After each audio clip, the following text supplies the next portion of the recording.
है वो सपना पूरा हो। मेरी चाची ताइयों से निवेदन करूंगी कि आप अगर चाहती हो, अरे बड़ी मुश्किल से बारिश हुई है, इतनी आसानी से ये परमात्मा, मैं भी आपकी बेटी हूँ, यहाँ पर बड़ी हुई हूँ, और जब तक ये खाल नहीं चलेंगे मैं स्टेज से जाने वाली नहीं हूँ, ऐसा मेरा विश्वास है। मैं छत के नीचे नहीं, हम छत के नीचे तो अभी 7-8 महीने थे, इतनी गर्मी थी, अरे तो बूंद लगेगी। मेरे गांव में अच्छे स्कूल हो, मेरे गांव में अच्छे हॉस्पिटल हो, और मेरे गांव के जितने भी युवा बेरोजगार हैं उसको रोजगार मिले। मेरी जितनी भी विधवा माएं हैं जो अपने बेटों को कामयाब देखना चाहती हैं, मैं चाहती हूँ कि सभी माओं के बेटों को रोजगार मिले। और माँ बाप लेना इसलिए नहीं चाहूंगी क्योंकि बहुत समय लग जाएगा।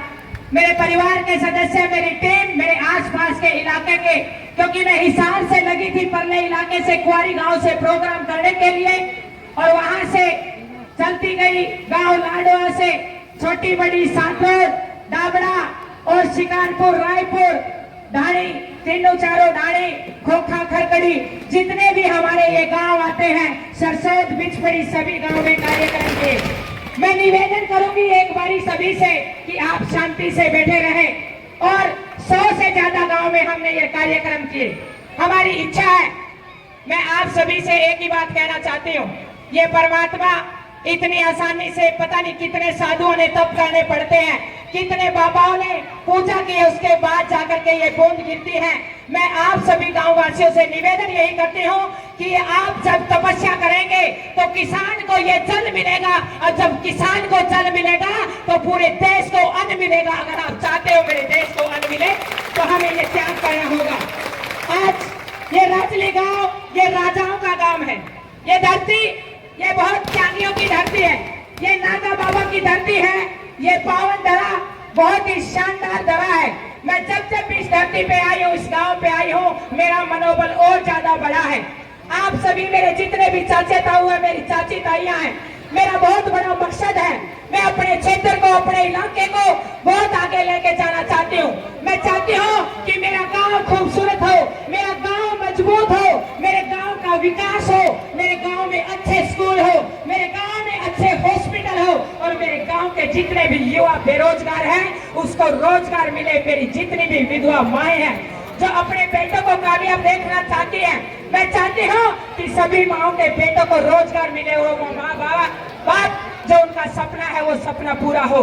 मेरी चाची ताइयों से निवेदन करूंगी कि आप अगर चाहती हो, अरे बड़ी मुश्किल से बारिश हुई है, इतनी आसानी से ये परमात्मा, मैं भी आपकी बेटी हूँ, यहाँ पर बड़ी हुई हूँ, और जब तक ये खाल नहीं चलेंगे मैं स्टेज से जाने वाली नहीं हूँ, ऐसा मेरा विश्वास है।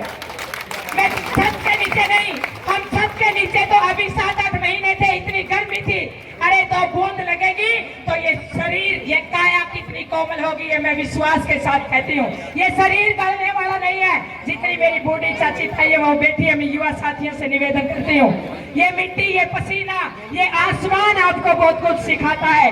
आज जो कुछ हूँ, जो आपके सामने हूँ, ये इस मिट्टी की बदौलत हूँ। एक विधवा माँ की बेटी होने के नाते जीवन के अंदर बहुत ठोकरें खा के आई हूँ। बहुत बड़ी वक्ता तो नहीं हूँ, लेकिन ये कहती हूँ मजदूर और किसान की बेटी हूँ, विधवा माँ की बेटी हूँ, जो 28 साल में अपने हाथों की चूड़ियां फोड़ करके अपनी बेटी को आगे बढ़ाने के लिए काम किया, उस माँ की बेटी हूँ। बहुत सारे जीवन में संघर्ष रहे, जब यात्रा अपने जीवन की शुरू की गांव से, बहुत सारे ताने भी रहे, बहुत सारी विपरीत चुनौतियां रही, लेकिन कभी घबराई नहीं, ना कभी अपना हौसला डाउन होने दिया, क्योंकि मेरा सफर बहुत लंबा है। सबसे पहले अपने परिवार को संभाला, उसके बाद अपने आप को कामयाब करते हुए आगे बढ़ी। लेकिन एक समय आया, मुझे महसूस हुआ कि समाज के लिए कुछ करना चाहिए। आगे का जो जीवन है, आज मेरी उम्र 35 साल की हो गई है, ठोकरे खाते खाते पता नहीं चला 35 साल कैसे बीत गए। एक संघर्ष करते हुए आज इस राजली के मंच तक पहुंची हूँ। लेकिन एक अनुभव हुआ कि मुझे अपने जीवन को समाज के लिए समर्पित करना चाहिए। पता नहीं कितनी विधवा माँ बैठी है जो हौसले के लिए इंतजार कर रही है, उन बच्चों में जाकर के मैंने हौसला भरना चाहिए कि मैं भी विधवा माँ की बेटी जो आज यहाँ, अरे खाने के लिए लाले, घर की हालत बहुत खस्ता, विपरीत चुनौतियां, घर में खाने के एक टाइम की रोटी नहीं थी। और मैं आप सभी को बता देना चाहती हूँ, जब कोई रिश्तेदार आ जाता था तो बड़ी मुश्किल से चीनी की कटोरी पड़ोसियों की मांग के लेके आते थे। और जब वो चीनी की कटोरी जब उतारनी होती थी तो कोटे का इंतजार करते थे कि कोटे में से मिलेगी जब पड़ोसियों के उतारेंगे। उस हालात से निकल के आई हूँ। आज ये राजली गांव में आने का मेरा एक ही मकसद है, एक टारगेट है कि मैं बहुत कुछ करने के लिए मकसद लेकर चली हूँ। जब मैं अपने गांव से मैंने अपनी यात्रा शुरू की तो लोगों ने कहा था एक बेटी है, कैसे पता नहीं क्या करेगी, वैसे बड़ी बड़ी बातें बोल रही है, गरीब की बेटी है, बाप नहीं है, घर की हालात खस्ता है, पता नहीं क्या कहा था। लेकिन जैसे ही मैंने अपने कदमों को मजबूत किया, अपनी बीमार माँ को उठाया, अपने बहन भाइयों को पढ़ाया, अपनी घर की हालात को बदला, तो उन लोगों ने कहना शुरू किया कि अनीता के कदम रुकने वाले नहीं है। जब मैं अपने खेल को लेकर आगे बढ़ी, एक ऐसा खेल जहाँ जिंदगी और मौत का सवाल है, जो बहुत महंगा भी है, आज इस मंच से कहना चाहती हूँ, किसी सरकार से कोई सहयोग नहीं लिया, अपनी जुबान से बोलना सीखा, अपनी ठोकरों को अपने अनुभव शेयर करना सीखा और बड़ी बड़ी कंपनियों के कार्यक्रम किए, बड़ी बड़ी कंपनियों की ब्रांड एम्बेसडर बनी और आज अपने देश को उपलब्धि देने का काम किया, अपने देश का नाम रोशन करने का काम। जब उस खेल को शुरू किया तो लोगों ने कहा था ये खेल चलने वाला नहीं है, और मैंने कहा कि मैं जब भी जिस मिशन को अपना लेती हूँ उस मिशन को मैं पूरा करके दिखाती हूँ। और मैंने उस मिशन में उस विश्व की सबसे ऊंची चोटी पर एक बार नहीं, दो बार नहीं, 3 बार अपने देश का तिरंगा लहराने का सौभाग्य। जिस खेल में सिविल आदमी को अवार्ड मिलना बहुत मुश्किल था, जब उस खेल को शुरू किया कि लोगों ने कहा कि इसमें कोई सम्मान नहीं मिलता, लेकिन आप सभी को बताना चाहती हूँ, मेरे चाचे ताऊ, मेरी चाची ताई बैठी हैं, कि उस खेल का सबसे ऊंचा award Tenzing Norgay national adventure award Bharat के राष्ट्रपति द्वारा आपकी बेटी को सम्मानित करने का क्या वो संघर्ष यहाँ।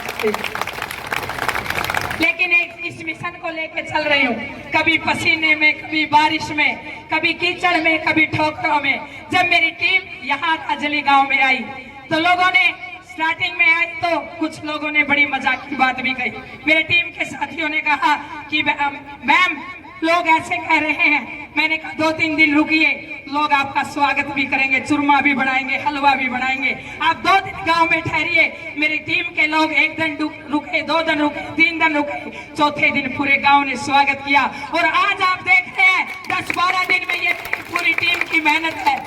आज मैं एक बात कहना चाहती हूँ इस मंच से, आज इस पसीने में, इस बूंद में मैं आपको एक ही बात कहना चाहती हूँ कि इस मिशन में मेरा बहुत बड़ा सपना है। मेरा मकसद है कि मेरे गांव में वो विकास हो जो नई दिल्ली में देख रही हूँ, ऐसा गांव मेरा हो जो नई दिल्ली जैसा मैं देखना चाहती। और वो हो सकता है क्योंकि जब घर में से 10,000 रुपए महीने का हम खर्च करते हैं तो उसमें से 2,500-3 हजार हम सरकार को टैक्स देते हैं। और मैं पूछना चाहती हूँ मेरे देश के इलाके के लोगों से, वो टैक्स का पैसा कहाँ लगता है? मुझे तो कहीं दिखाई नहीं देता है। अगर मेरे इलाके के नेताओं की दृढ़ इच्छा हो, अगर उनका संकल्प बढ़िया हो, अगर उनकी नीयत अच्छी हो, तो किसी गरीब का बच्चा अशिक्षित नहीं रह सकता और किसी गरीब का बच्चा बेरोजगार नहीं रह सकता। ये मैं गारंटी के साथ कहती हूँ, दावे, क्योंकि हमारे इलाके के लोगों की बहुत अच्छी नीयत है, लोग बहुत अच्छे हैं, लेकिन कोई भी नेता आता है तो वो शोषण करके जाता है। वो किसी भी गरीब, किसी भी विधवा माँ के बेटे को वो देखता नहीं है कि उनकी वो किस हालात में अपने बच्चों को पाल रही है। किसी मजदूर के बेटे को वो जानना नहीं चाहता है। मैं ये कहती हूँ कि नेता का सिर्फ एक काम नहीं है गली बनाना, रोड बनाना। नेता का ये भी मकसद है कि हमारे देश का युवा किस दिशा में जा रहा है। मेरा देश का युवा नशे में जा रहा है, मेरा देश का युवा आज बेरोजगार है। उस नेता का ये भी फर्ज बनता है कि उस घर में चूल्हा क्यों नहीं जल रहा, मैं जानना चाहती हूँ, क्योंकि ये नेता का दायित्व है। लेकिन आप सभी से मैं एक बात कहने के लिए आई हूँ कि अब आप जागरूक होइए, जागिए। अपने इलाके के अंदर जब आप एक मजबूत नेतृत्व पैदा नहीं करेंगे तब तक इलाके का विकास नहीं होने वाला, तब तक आपके बेटों को रोजगार नहीं मिलने वाला, ये मैं गारंटी।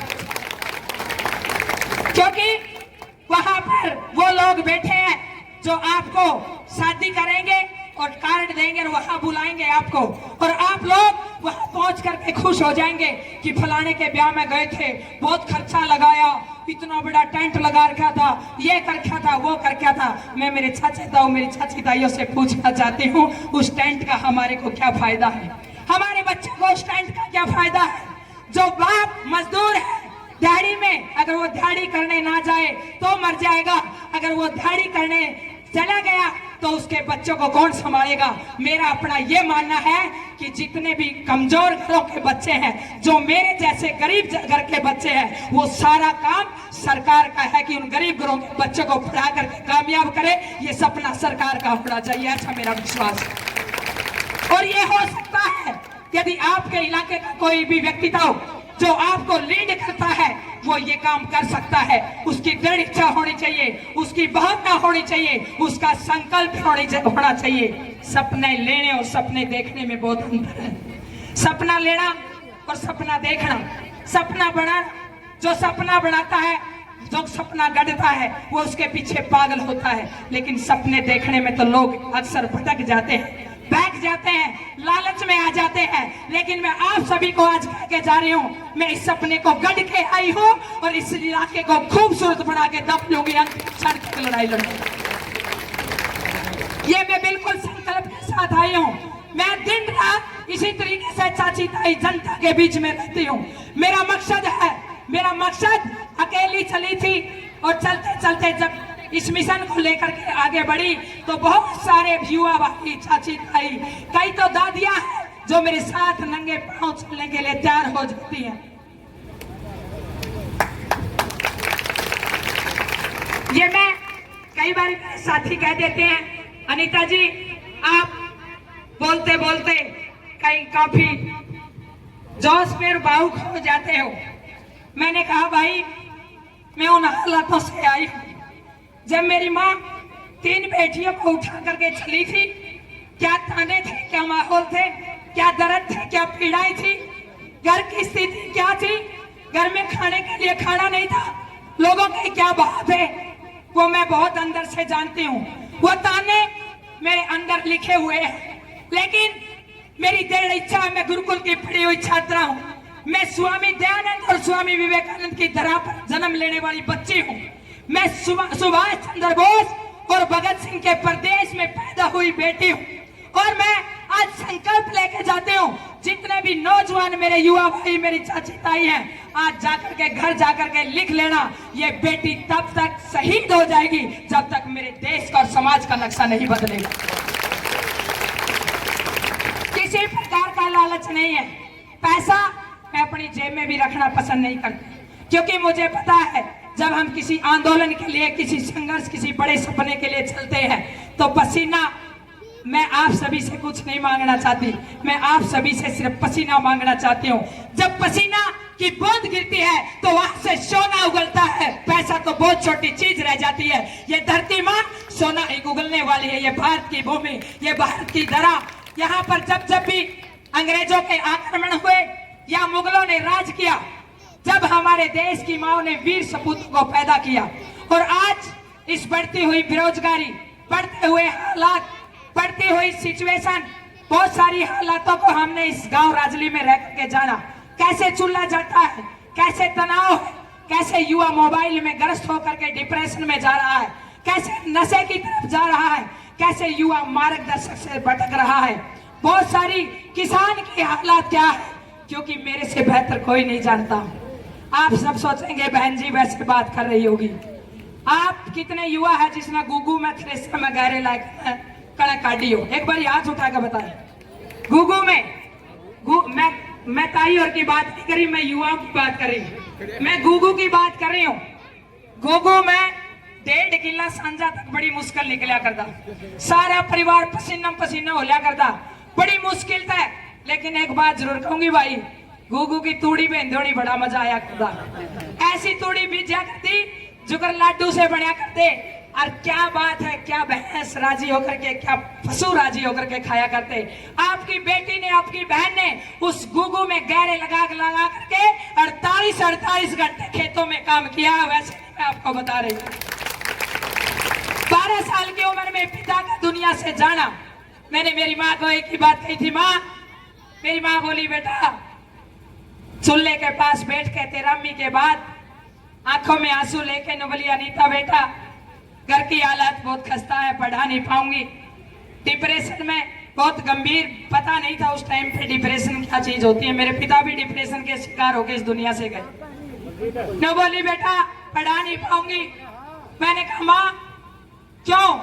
बोली घर के हालात बहुत खस्ता है, इतने बच्चों को पढ़ाना, मेरा शरीर भी कमजोर हो गया है। मैंने कहा कितने किले अपने गेहूं के हैं?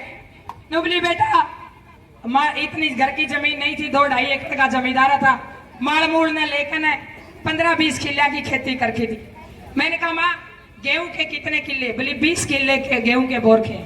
मैंने कहा अगर ज्यादा से ज्यादा हम अपने हाथों से काट दें तो लाई के कितने पैसे बच जाएंगे? आप सब समझते होंगे लाई क्या होती है, दिहाड़ी। तो मेरी माँ ने कहा, खुश हुई थोड़ी सी, बोली बेटा अगर सारे कट गए तो 30-35 मन कणक बच जाएगी। मैं और मेरी छोटी बहन अपने ताऊ जी के साथ लग के, मेरी 12 साल की उम्र थी, और नन्हे नन्हे हाथों से मैं आज इस मंच से कहना चाहती हूँ, मैंने अपने हाथों से 8 किले तो हमने 20 किलो में से कटाई पे कटवाए और 12 किले अपने हाथों से काटे और अपनी माँ का हौसला बढ़ाया। उस 12 साल की उम्र में किसी बच्चे को 12 साल के को उठा के देख लेना। मेरी माँ को एक हौसला बढ़ा कि जब मेरी बेटी इस सिचुएशन में जब संभाल सकती है, और मैंने एक ही बात कही कि आज नोट कर लेना, मैं नहीं कुंवारी थी, परमात्मा कुंवारा था। मुझे नहीं पता कि 12 साल के बच्चे को पता नहीं होता। मैंने कहा नोट कर लेना माँ, इतिहास में आपको अनीता कुंडू की माँ के नाम से जाना जाएगा। ये देश बताएगा, आपको सलाम करेंगे। मैं मानती हूँ कि आज हालात खराब हैं, आज सिचुएशन अलग है, लेकिन एक दिन ऐसा आएगा कि लोग आपको ये कहेंगे कि ये अनीता कुंडू की माँ है, ये अनीता कुंडू की। अपनी माँ का हौसला बढ़ाए। उस हालात में वो कह तो गई बात, लेकिन वो संघर्ष भी करना था। बहुत सारी चुनौतियां रही जीवन के अंदर। कभी मेरी किताब आएगी उसमें लिखूंगी, ठोकरें खा खा करके यहाँ तक आई हूँ। बहुत बड़ी वक्ता तो नहीं हूँ, लेकिन हालातों से बहुत कुछ सीखा है।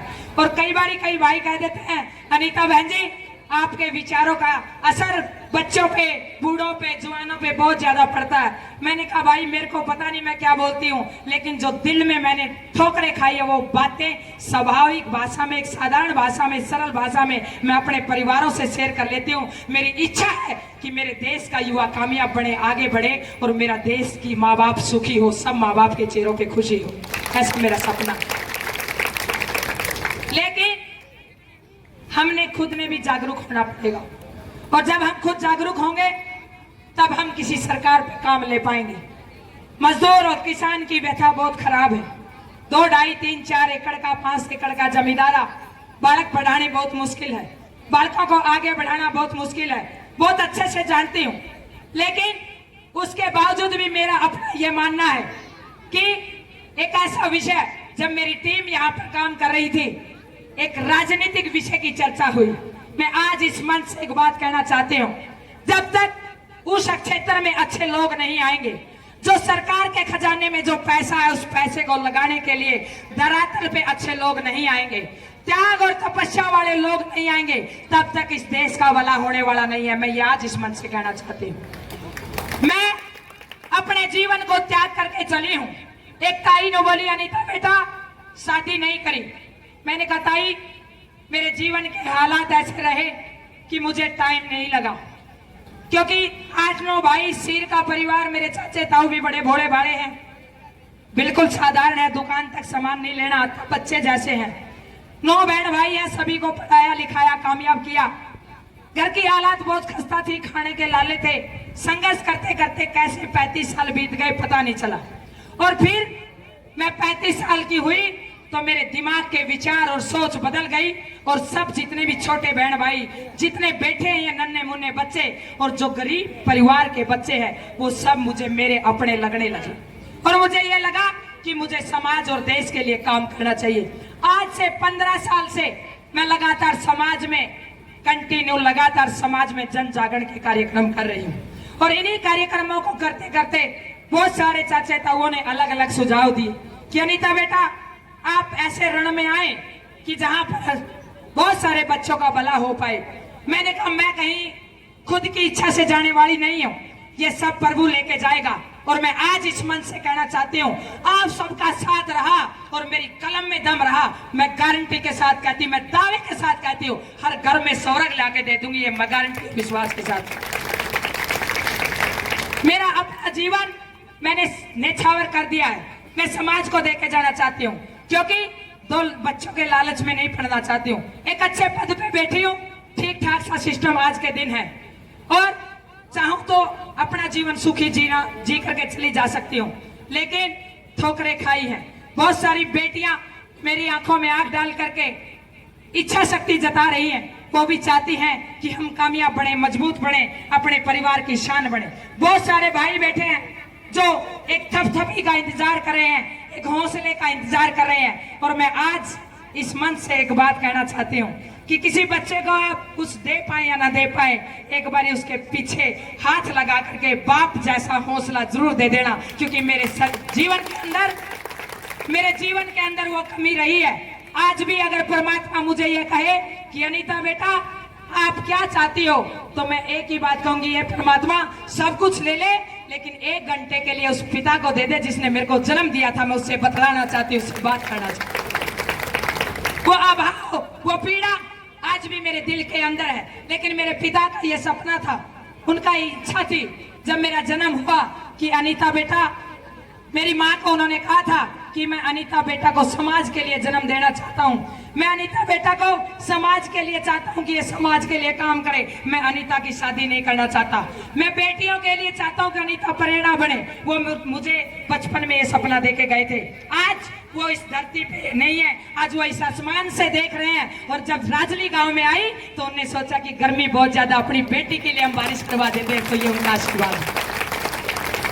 वो मेरे साथ साथ चलते हैं, मेरा हौसला बढ़ाते हैं, मेरी ताकत बनते हैं। सौभाग्यशाली हूँ, नाम भी ऐसा है, मैं ईश्वर की बेटी हूँ। मेरी दादी ने नाम भी बड़ा खूबसूरत रखा मेरे पिता का, कभी भी नहीं भूलती। मेरी छोटी बहने बेटी है। मैं आज एक बात कहना चाहती हूँ आप सभी को, आप जिंदगी में जब बाहर निकलेंगी, बहुत सारे लोग बरगलाने वाले मिलेंगे, बहकाने वाले मिलेंगे, रास्ते से भटकाने वाले मिलेंगे, लेकिन मेरी बहनों, अपने माँ बाप का चेहरा देख करके घर से निकलना, और जब कोई गलत कदम उठाए तो एक बार पीछे मुड़ के माँ बाप को याद कर लेना। मैं गारंटी के साथ कहती हूँ, कभी आप जीवन में गलत नहीं, क्योंकि माँ बाप अपना पेट बांध करके, अपना तन का कपड़ा दे करके बेटा बेटी को आगे बढ़ाता है। मेरे जितने युवा भाई हैं उनको भी मैं कहना चाहती हूँ कि आज आपको एक बात कह के इस मंच से जाना चाहती हूँ, जितने भी लड़के हैं, हम बेटियां कितने मेडल ला दें, कितने ही हम एवरेस्ट पे झंडे फहरा दें, लेकिन मेरी चाची ताई जब खुश होती हैं जब छठी के दिन, जब बेटा होता है छठी के दिन लाडू बांटती है 10 उठन, वो इसलिए राजी होती है। मैं स्वागत करती हूँ उस बात का भी। मैं चाहती हूँ बेटी भी हो और बेटे भी हो, क्योंकि दोनों एक गाड़ी के पहिए हैं। मैं ये भी नहीं कहती अकेली बेटियां हो, बेटियां भी हो और बेटे भी हो, दोनों कुल की शान है। लेकिन बेटों से निवेदन करना चाहती हूँ, नशे से दूर रहें, अच्छी संगत करें, अच्छा अपने संस्कार लेके आए, और जो माँ बाप ने जिस सपने के साथ पैदा किए हैं कि बुढ़ापे में मेरा बेटा मेरा सहारा बनेगा, 50 साल के बाद मेरी ताकत बनेगा, जब मैं गांव के किसी गली में निकलूंगा तो फख्र के साथ कहेंगे कि वो महेंद्र का बेटा है, कामयाब है, आज लेफ्टिनेंट है, आज कर्नल है। मैं जितने भी युवा बैठे हैं, मैं आप सभी से यही निवेदन करती हूँ कि आपके माँ बाप के सपनों को पूरा करके इस दुनिया से जाए, क्योंकि माँ बाप को तनख्वाह नहीं चाहिए, उनको सिर्फ ये बात चाहिए कि मेरा बेटा कामयाब है, मेरी बेटी कामयाब है। और एक कहानी मुझे याद आ गई कि आप क्या विश्वास लेके निकली हो।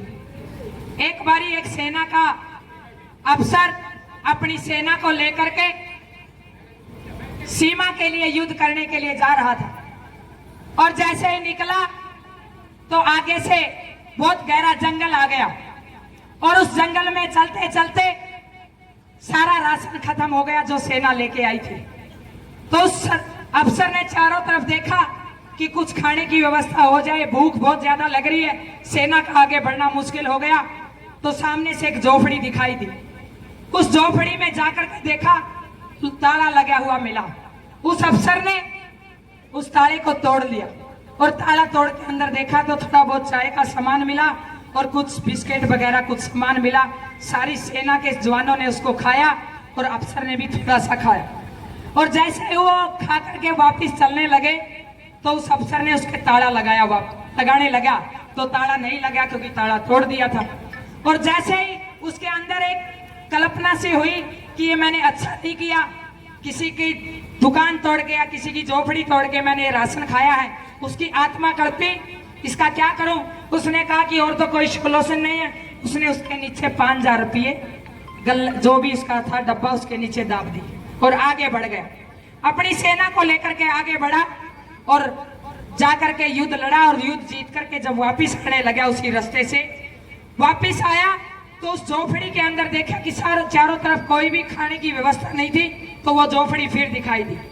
उस झोपड़ी में एक बूढ़ा व्यक्ति दिखाई दी और वो बड़े खुश हुए कि भाई ताऊ जी दिखाई दिए, कुछ खाने पीने का सामान मिलेगा।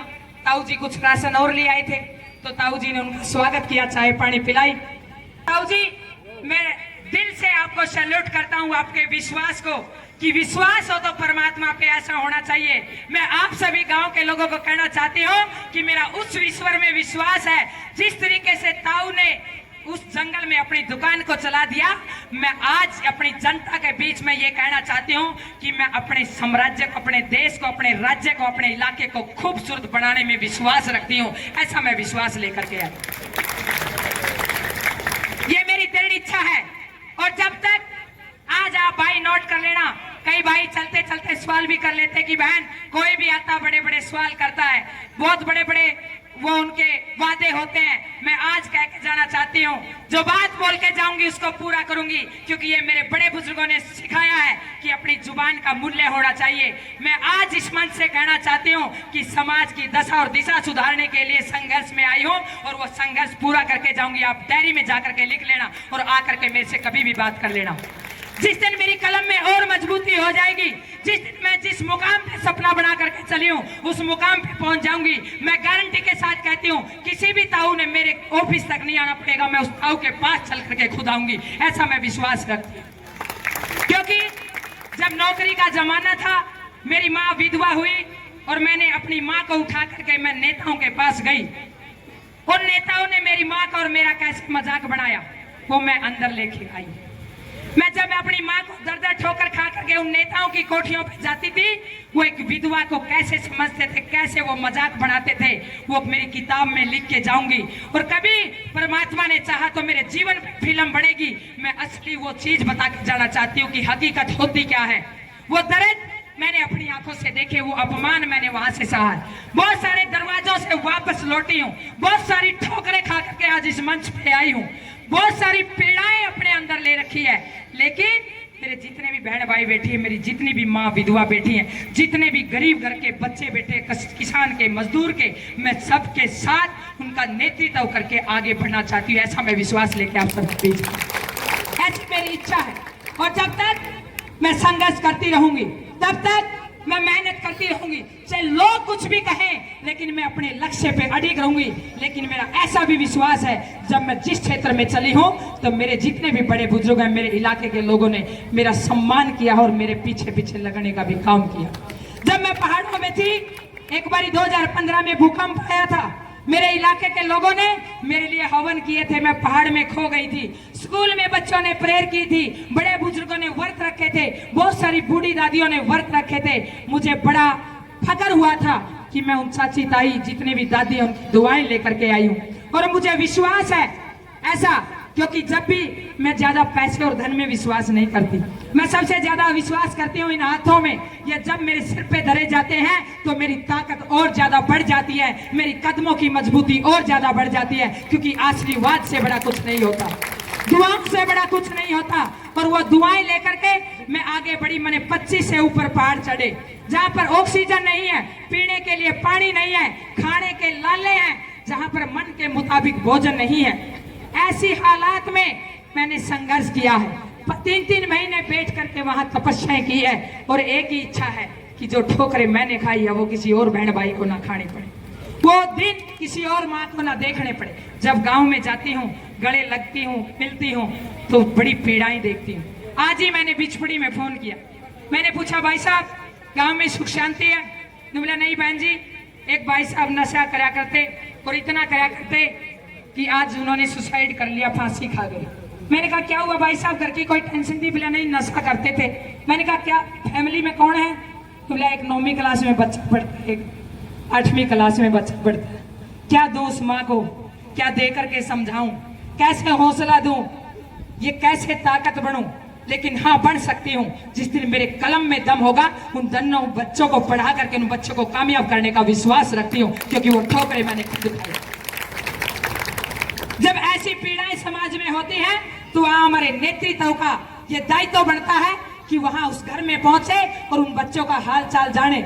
मुझे वो दिन याद है जब मेरे पिता के साथ के ऊपर लोग आते थे, बड़ी बड़ी राजनीति की बात करते थे, मेरे सिर पे हाथ रखते थे कि बड़ी बेटी है, इसको पुलिस में लगवा देंगे। जब मैंने फार्म भरे, जब मैं उन नेताओं के पास गई, उन नेताओं ने मुझे वो ठोकरें खुआई जो मैं जिंदगी में कभी नहीं भूल सकती। अपनी मेहनत से आज इस मंच से कहना चाहती हूँ कि सुभाष यादव आज आईजी हैं, सुभाष यादव एसपी होते थे भिवानी में, उन्होंने अपनी कलम से मुझे भर्ती किया था। किसी नेता के दम पे मैं यहाँ पर नहीं आई, अपने दम पे यहाँ पर आई, अपनी मेहनत से।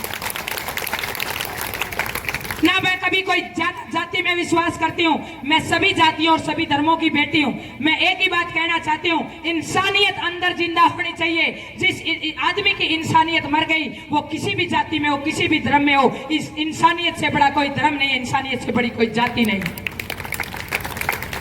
वो ठोकरें खा करके यहाँ पर खड़ी हुई, हर हालात को जानती हूँ। मजदूर का चूल्हा कैसे जलता है, मनरेगा वालों से कई बार मिलती हूँ, आंखों में आंसू आ जाते हैं। पीछे लाडवा गांव में 12 मनरेगा के जितने भी काम करते हैं परिवार के सदस्य, ज्यादातर महिलाएं थी। ऑटो पलट गया, बहुत सारों की पसली टूट गई। मैं सभी से मिलने गई, मेरी आंखों में आंसू थे कि काश आज मेरी कलम में इतना दम होता, मैं इनका फ्री इलाज कराती। और जो मैं घर की व्यवस्था देख रही हूँ, बहुत सारों के सर पे छत नहीं थी। मेरा मन ये हुआ और मैंने प्रभु से हाथ जोड़े और एक ही बात कही, ए प्रभु, मेरी कलमों में इतनी ताकत देना ताकि मैं जितने भी कच्ची बेचारे मकान है इनके ऊपर पक्की छत लगा सकूं और जितने भी बच्चे हैं इनको पढ़ा सकूं। ये मेरा सपना, ये मेरी इच्छा शक्ति। आज जो भाई रिकॉर्ड करना चाहता तो ये रिकॉर्डिंग कर लेना। जिस दिन उस मुकाम पे होंगी तो ये काम धरातल पे तारने का पूरा प्रयास करूंगी। लेकिन आप सबका भी सहयोग चाहूंगी, क्योंकि मेरा जो खेल था पहाड़ों पे चढ़ने वाला, उस पे मैं अकेली जा सकती थी, उस पे मैं अकेली मेहनत कर सकती थी। बोल करके मैंने पैसा कमाना सीख लिया था। बड़ी बड़ी कंपनियों की ब्रांड एम्बेसडर हूँ और बहुत सारा पैसा कमाया भी है। एक घंटे का बोलने का 5-5 लाख रुपया कमाया है, अपने खेल पे लगाया है। लेकिन जिस क्षेत्र में चली हूँ, जिस मिशन को लेकर चली हूँ, जिस आंदोलन को लेकर चली हूँ, वहां मैं अकेली काम नहीं कर सकती। वहां पर आप सबका सहयोग, आप सबका आशीर्वाद मेरे साथ काम करेगा। मैं विश्वास रखती हूँ कि आप सब एक बार तालियां बजा करके मेरा सपोर्ट करेंगे और मेरा सहयोग करेंगे। जब भी धरती के ऊपर कोई भी ऐसी चुनौती आती है, आज पर्यावरण को लेकर के बहुत सारे हालात खराब है। आज पीने के लिए पानी नहीं है। राजली गांव में भी एक कुई है, शायद उसका पानी आता है बस थोड़ा बहुत, पीने के लिए पानी नहीं है। खरड़ गांव में पीछे कार्यक्रम किया, पीने के लिए पानी नहीं है। बहुत सारी व्यवस्थाएं नहीं है, जोड़ बिल्कुल खराब हुए पड़े हैं। कभी बहुत शान होती थी गांव की, वो सारे खराब है। सरकारी स्कूलों की हालात बहुत खस्ता है, जा करके देखती हूँ तो वहां पर वो व्यवस्था नहीं है जो होनी चाहिए। बहुत सारी ऐसी चुनौतियां हैं जिसपे काम करने की आवश्यकता है और जो बहुत जरूरत है।